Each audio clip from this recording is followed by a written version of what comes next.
Assalamualaikum warahmatullahi wabarakatuh. Berjumpa lagi bersama saya pada mata pelajaran Al-Quran Hadis. Nah, jadi pada pertemuan kali ini kita sudah memasuki ke bab yang kedua. Nah, di bab yang kedua ini kita akan mempelajari tentang kekuasaan dan rahmat Allah Subhanahu wa taala. Dan ini nanti sebelum saya memasuki materinya, saya himbau kepada adik-adik supaya ketika menonton video ini juga membaca bukunya masing-masing supaya nanti apa yang saya sampaikan adik-adik juga bisa mengeceknya langsung di bukunya adik-adik tersebut. Seperti itu. Nah, kemudian sebelum kita masuk ke pembahasan, kita perlu ketahui dulu kompetensi dasar yang nantinya akan kita capai pada pertemuan kali ini.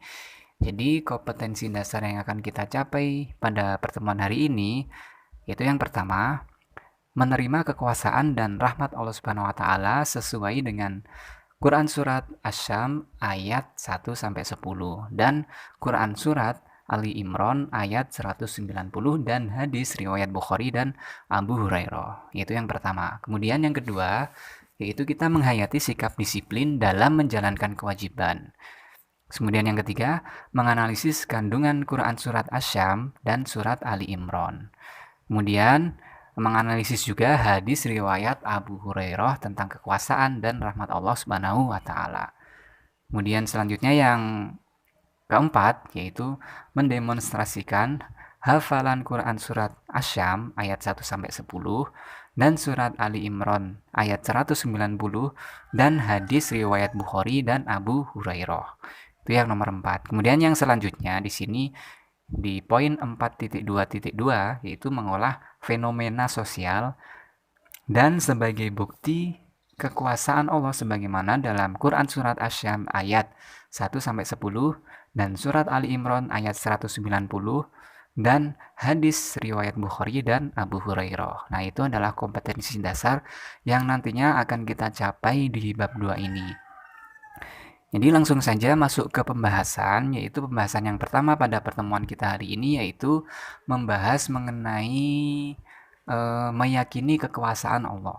Nah, jadi di sini pembahasan yang akan kita bahas yaitu Allah itu Maha Kuasa, disebut juga Al-Qadir. Kemudian kata Al-Qadir memiliki akar kata dari Qadaro yang berarti kuasa atau mampu. Kemudian Al-Qadir juga artinya adalah yang maha kuasa, kemudian maha kuat, terus kemudian baginya kekuasaan. Nah, itu termasuk arti dari kata Al-Qadir. Kemudian adapun hakikat kekuasaan ialah yang berkuasa atas segala kehendaknya dan tidak ada yang bisa menghalangi atau membatasi kehendaknya. Nah, itu adalah hakikat dari kekuasaan yang dimiliki oleh Allah Subhanahu wa taala. Jadi bagi adik-adik itu pada bab ini yaitu meyakini kekuasaan Allah, kita itu hikmahnya nanti yang akan kita capai supaya kita itu lebih meningkatkan ketakwaan kita kepada Allah, supaya kita lebih yakin dengan adanya kekuasaan-kekuasaan Allah dengan bukti-bukti yang nantinya akan kita bahas di pembahasan yang selanjutnya seperti itu. Jadi kemudian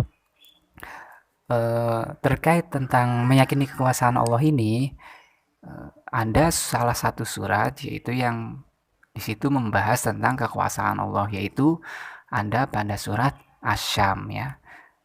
Jadi maksud saya surat Asy-Syam ini di sini adalah mengandung penjelasan tentang kekuasaan Allah yang ada di alam semesta ini. Seperti itu. Nah, kemudian di dalam surat Asy-Syam ini juga menyebutkan kekuasaan Allah itu juga dibuktikan dengan bahasa-bahasa yang di situ luar biasa sekali indahnya, yaitu yang terdapat di dalam surat Asy-Syam tersebut. Seperti itu. Yang bunyinya di sini, mari kita simak bersama-sama. Bismillahirrahmanirrahim. Wasyamsi wa duhaha wal qamari idza talaha wan nahari idza jallaha wal laili idza yaghshaha was samai wa ma banaha والأرض وما طحاها ونفس وما سواها فألهمها فجورها وتقواها قد أفلح من زكاها وقد خاب من دساها. Nah, jadi yang sudah saya bacakan tadi adalah bacaan dari surat Asy-Syams ayat 1 sampai 10 yang di situ termasuk salah satu surat yang menunjukkan bahwasanya Allah itu mempunyai kekuasaan dan rahmat yang sangat luar biasa sekali. Nah, untuk penjelasan dari surat Asy-Syams ini yaitu yang pertama ya. Maksudnya artinya yaitu yang pertama adalah demi matahari dan cahayanya di pagi hari. Itu adalah ayat yang pertama. Kemudian yang ayat yang kedua yaitu dan bulan apabila mengiringinya. Kemudian yang ketiga dan siang apabila menampakkannya. Terus kemudian yang keempat dan malam apabila menutupinya. Dan yang kelima dan langit serta pembinaannya. Dan yang keenam dan bumi serta hamparannya. Yang ketujuh dan jiwa serta penyempurnaannya atau ciptaannya. Terus yang ayat yang 8 di situ artinya adalah maka Allah mengilhamkan kepada jiwa itu atau jalan kefasikan dan ketakwaannya. Dan yang ke-9 sesungguhnya sesungguhnya beruntunglah orang yang menyucikan jiwa itu. Kemudian yang ke-10 yaitu dan sesungguhnya merugilah orang yang mengotorinya. Nah, di sini terangkum ya, apabila diterjemahkan ke dalam bahasa Arab itu gaya bahasanya sangat indah sekali ya. Jadi di situ sajaknya apabila kita belajar bahasa Indonesia, kita juga pasti akan mengetahui ya sajak ya di situ ya yang ABAB di sini. Nah, di sini itu juga di surat Asy-Syams ini apabila diterjemahkan ke dalam bahasa Indonesia itu artinya sangat indah sekali ya. Jadi sangat rapi sekali tata bahasanya seperti itu. Kemudian dari arti surat Asy-Syams ini dari ayat 1 sampai ke 10 ini mempunyai kandungan-kandungan yang di situ nanti akan kita pelajari ya. Jadi kandungan yang pertama yaitu dalam surat ini Allah menghadirkan 3 pasangan ciptaannya sekaligus yang digunakan untuk bersumpah. Kemudian 3 pasangan makhluk tersebut yaitu matahari dan bulan, siang dan malam, serta langit dan bumi. Terus kemudian hal tersebut tertera dalam surat Asy-Syams ayat 1 sampai 6. Dan sumpah yang biasanya mendahului hal besar yang akan disampaikan Allah hadir dalam gaya bahasa yang sangat luar biasa indahnya ya. Seperti yang saya sampaikan tadi itu arti dari surat Asy-Syams ayat 1 sampai 10 itu gaya bahasanya sangat luar biasa sekali karena di situ mengandung istilahnya makna yang sangat dalam sekali di situ ya. Kemudian kandungan dari surat Asy-Syams itu sendiri yaitu yang pertama ya, dari yang sudah saya jelaskan tadi yang pertama yaitu pasangan matahari dan bulan.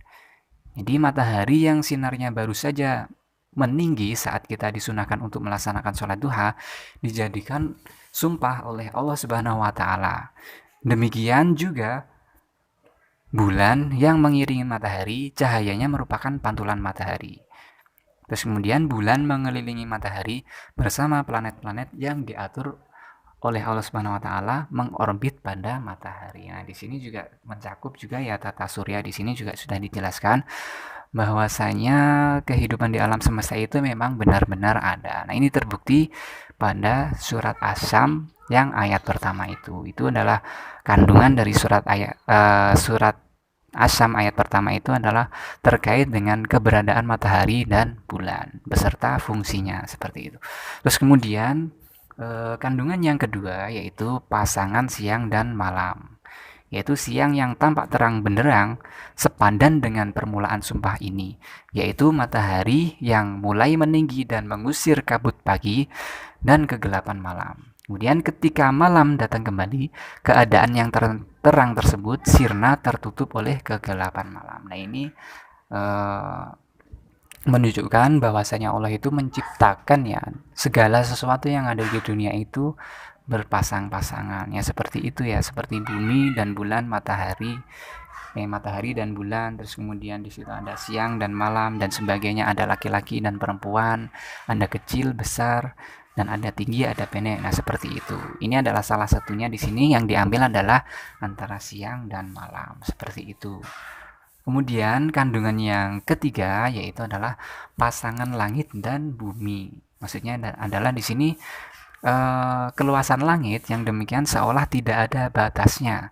Kemudian tak ada yang tahu bagaimana Allah membuat dan menjadikannya demikian kukuh tanpa tiang penyangganya. Ini sangat luar biasa sekali ya. Bahkan teknologi sekarang itu bahkan belum bisa memecahkan teorinya kenapa langit itu bisa ada. Nah, seperti itu ya. Dia ada tanpa ada penyangganya. Seperti itu. Sangat luas sekali tetapi tidak ada penyangganya. Ya, kalau kita lihat saja teknologi manusia hanya bisa membangun atap ya di situ, atap yang mungkin kalau di situ apa namanya selebar-lebarnya pasti juga akan membutuhkan tiang penyangga. Nah, ini langit yang di situ hamparannya atau luasnya sampai tidak terlihat oleh kelopak mata, di situ tidak ada penyangganya dan bisa berada di ketinggian yang sangat tinggi. Nah, itu sangat luar biasa sekali. Nah, di situ itu adalah kandungan surat Asy-Syams tentang kebesaran dan rahmat Allah itu sangat bahwasanya kebesaran dan rahmat Allah atau kekuasaan Allah itu benar-benar ada. Nah, di situ kesimpulannya. Kemudian yang poin selanjutnya tentang kandungan surat Asy-Syams ini, jika keseluruhan kita ambil, jadi tiga pasangan makhluk Allah di atas yang sudah saya sebutkan tadi ya, makhluk maksudnya di situ adalah siang dan malam, terus kemudian langit dan bumi dan kemudian sebagainya seperti itu adalah namanya makhluk. Ya, jadi tiga pasangan makhluk Allah di atas seharusnya membuat manusia itu berpikir sejenak mengapa keenam hal tersebut diadakan oleh Allah. Ya, mengapa coba? Nah, apabila di situ orang-orang beriman berpikir, pasti di situ supaya hamba-hamba Allah yang beriman itu mensyukuri dan meyakini bahwasanya kekuasaan Allah itu benar-benar ada nyata di dunia ini, seperti itu. Jadi apabila di situ Allah tidak menciptakan hal-hal yang sekiranya mustahil diciptakan oleh manusia, maka mungkin manusia itu juga tidak percaya adanya Allah atau tidak percaya keberadaan Tuhan. Kita lihat sendiri Allah sudah menciptakan langit yang begitu megahnya dan bumi sangat bermanfaatnya bumi di situ. Ya sudah menciptakan beberapa makhluk yang di situ sangat bermanfaat bagi manusia. Masih ada orang yang belum istilahnya belum meyakini keberadaan Allah. Apalagi Allah tidak menciptakan hal-hal yang di situ di luar nalarnya seperti itu. Bahkan mungkin kepercayaan manusia mungkin di situ akan sangat kecil sekali.